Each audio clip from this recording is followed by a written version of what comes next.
जय श्री कृष्ण भक्तों। पुरुषोत्तम मास यानी अधिक मास में भगवान विष्णु की कथा सुनने मात्र से जीवन के सभी पाप धुल जाते हैं और अटूट पुण्य की प्राप्ति होती है। आज के इस वीडियो में हम सुनेंगे अधिक मास महात्म्य कथा का छठा अध्याय। पिछले अध्याय में हमने जाना था कि कैसे अधिक मास ने अपनी व्यथा कथा भगवान विष्णु को बताई और फिर भगवान विष्णु उसे कैसे गोलोक लेकर पहुंचे और गोलोक का सुंदर वर्णन आपने सुना ही था। मित्रों, पीछे के पूरे 1 से 5 तक के अध्याय आप हमारे चैनल पर सुन सकते हैं और उस वीडियो का लिंक हम इसी वीडियो के डिस्क्रिप्शन में दे रहे हैं, तो आप उस पर क्लिक करके 1 से 5 तक के अध्याय एक साथ भी सुन सकते हैं। ऐसे ही रोज सुबह हम आपको सारे अधिक मास के अध्याय सुनाते रहेंगे। सबसे पहले जान लेते हैं आज की तारीख और तिथि। आज है ज्येष्ठ अधिक मास, दिनांक 22 मई 2026 और तिथि है षष्ठी तिथि। तो चलिए दोस्तों, अध्याय 6 शुरू करते हैं। उससे पहले कमेंट भी लिख दीजिए जय श्री हरि विष्णु और जय श्री कृष्ण। देवऋषि नारद ने भगवान नारायण से विनम्रता पूर्वक पूछा, हे प्रभु, जब भगवान विष्णु अधिक मास को लेकर गोलोक पहुंचे तब वहां क्या हुआ, कृपा करके विस्तार से बताइए। तब भगवान नारायण बोले, हे नारद, ध्यान पूर्वक सुनो। जब भगवान विष्णु अधिक मास को साथ लेकर गोलोक पहुंचे तब उन्होंने दूर से ही उस दिव्य धाम को देखा। वह स्थान मणियों के खंभों से सुशोभित, अद्भुत प्रकाश से भरा हुआ और अलौकिक तेज से युक्त था। उस तेज को देखकर भगवान विष्णु के नेत्र कुछ समय के लिए चकाचौंध हो गए। फिर धीरे धीरे उन्होंने अपनी आंखें खोली और अधिक मास को साथ लेकर आगे बढ़ने लगे। मंदिर के समीप पहुंचकर द्वारपालों ने उनका आदर पूर्वक स्वागत किया। भगवान विष्णु अत्यंत प्रसन्न होकर भीतर गए और वहां रत्नमय सिंहासन पर विराजमान भगवान श्री कृष्ण को साष्टांग प्रणाम किया। श्री कृष्ण गोपियों के मध्य रास मंडल में विराजमान थे। श्याम वर्ण मुरलीधारी पीतांबर धारण किए हुए अत्यंत ही मनोहर और दिव्य स्वरूप वाले भगवान श्री कृष्ण वहां विराजमान थे। भगवान विष्णु ने हाथ जोड़कर उनकी स्तुति की। हे गोविंद, आप गुणों से परे, अविनाशी, अद्वितीय और संपूर्ण सृष्टि के आधार हो।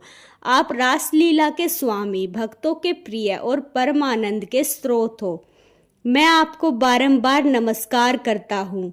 चलिए सभी प्रिय भक्तों, आप भी श्री कृष्ण को नमस्कार कीजिए। स्तुति के बाद भगवान विष्णु को श्री कृष्ण की आज्ञा से सिंहासन पर बिठाया गया। फिर उन्होंने कांपते हुए अधिक मास को आगे लाकर श्री कृष्ण के चरणों में प्रणाम कराया। तब भगवान श्री कृष्ण ने आश्चर्य से पूछा, हे विष्णु, यह कौन है? यह यहाँ क्यों आया है और यह इतना दुखी क्यों है?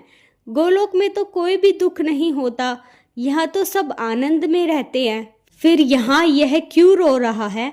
तब भगवान विष्णु खड़े होकर विनम्रता से बोले, हे प्रभु, यह अधिक मास है, इसका कोई स्वामी नहीं है, इसलिए सभी इसे तुच्छ समझते हैं।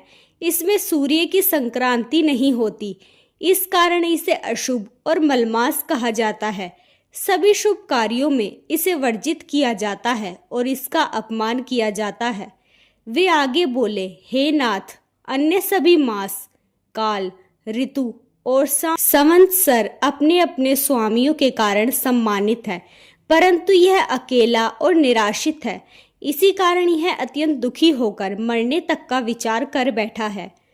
तब यह मेरी शरण में आया और मैं इसे आपके पास लेकर आया हूँ। इसका दुख अत्यंत गहरा है, जिसे केवल आप ही दूर कर सकते हैं। भगवान विष्णु ने आगे विनती की, हे प्रभु, वेदों में कहा गया है कि आप दूसरों के दुख को सहन नहीं कर सकते। जो आपकी शरण में आता है वह कभी दुखी नहीं रहता। इसलिए इस अधिक मास पर कृपा कर इसका दुख दूर कीजिए। मेरा यहाँ आना तभी सफल होगा।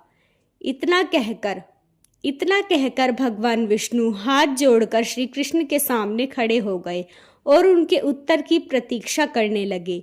यह सब सुनकर मुनिगण अत्यंत उत्सुक हो उठे। उन्होंने कहा, हे सूत जी, अब आप हमें आगे की कथा सुनाइए। भगवान श्री कृष्ण ने इस पर क्या उत्तर दिया? उन्होंने अधिक मास के साथ क्या किया? तो प्रिय भक्तों, यह था अधिक मास कथा अध्याय 6। आगे की कथा हम कल जानेंगे। अध्याय 7 में हम जानेंगे कि श्री कृष्ण ने गोलोक में क्या उत्तर दिया और अधिक मास की कैसे सहायता की। इसलिए कल भी आप हमारे चैनल पर अध्याय 7 सुनने के लिए अवश्य आइएगा। अगर आपको यह वीडियो पसंद आया तो हमारे चैनल को सब्सक्राइब कीजिए और वीडियो को लाइक कर दीजिए। धन्यवाद।